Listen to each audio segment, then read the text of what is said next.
കുന്നമംഗലത്തിനടുത്ത് കുരിക്കത്തൂരിൽ പടക്ക നിർമ്മാണത്തിനിടെ 2 പേർ മരണപ്പെട്ട സംഭവത്തിൽ ഒരാൾ അറസ്റ്റിലായി. വീട് വാടകയ്ക്കെടുത്ത മുണ്ടിക്കൽത്താഴം സ്വദേശി വിഷ്ണുരാജാണ് അറസ്റ്റിലായത്. കുന്നമംഗലത്തിനടുത്ത് കുരിക്കത്തൂരിൽ പടക്ക നിർമ്മാണത്തിനിടെയുണ്ടായ സ്ഫോടനത്തിൽ 2 പേർ മരിച്ച സംഭവത്തിലാണ് ഒരാൾ അറസ്റ്റിലായത്. കോഴിക്കോട് മുണ്ടിക്കൽത്താഴം പുതിയോട്ടിൽ മീത്തൽ PM വിഷ്ണുവാണ് അറസ്റ്റിലായത്.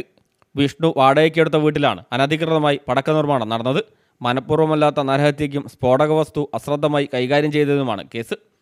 ശനിയാഴ്ച രാത്രി 10 മണിയോടെയാണ് കുന്നമംഗലം പെരിങ്ങളം പടിഞ്ഞാറേക്കുഴിയുമ്മൽ വാടക വീട്ടിൽ പടക്കസ്ഫോടനമുണ്ടായത്. സംഭവത്തിൽ 2 പേർ മരിക്കുകയും 2 പേർക്ക് പരിക്കേൽക്കുകയും ചെയ്തിരുന്നു. സ്ഫോടനം നടന്നയുടൻ നാട്ടുകാർ കുന്നമംഗലം പോലീസിൽ വിവരമറിയിക്കുകയായിരുന്നു. വീട്ടിൽ അനധികൃതമായി സ്ഫോടക വസ്തുക്കൾ സൂക്ഷിക്കുകയും നിയമവിരുദ്ധമായി ആളുകളെ കൂട്ടി സ്ഫോടക വസ്തുക്കൾ നിർമ്മിക്കുകയുമായിരുന്നുവെന്ന് പോലീസ് വ്യക്തമാക്കി. സ്ഫോടനത്തിൽ വീടിൻ്റെ പിൻഭാഗത്തെ ചുമർ ഉള്ളിലേക്ക് ചെരിഞ്ഞിരുന്നു. വീടിനുള്ളിൽ പല ഭാഗത്തായി പെട്ടികളിൽ നിർമ്മാണം പൂർത്തിയാക്കിയ ഓലപ്പടക്കങ്ങളും അവ നിർമ്മിക്കാനുള്ള തിരിയും ഓലയും മറ്റും സൂക്ഷിച്ചിരിക്കുകയും ചെയ്തിരുന്നു. Inspector S. കിരണിനാണ് അന്വേഷണ ചുമതല. ജീവപര്യന്ത തടവോ 10 വർഷം തടവും പിഴയും ഉൾപ്പെടെയുള്ള ശിക്ഷയോ ലഭിക്കാവുന്ന വകുപ്പുകൾ ചേർത്താണ് കേസെടുത്തത്.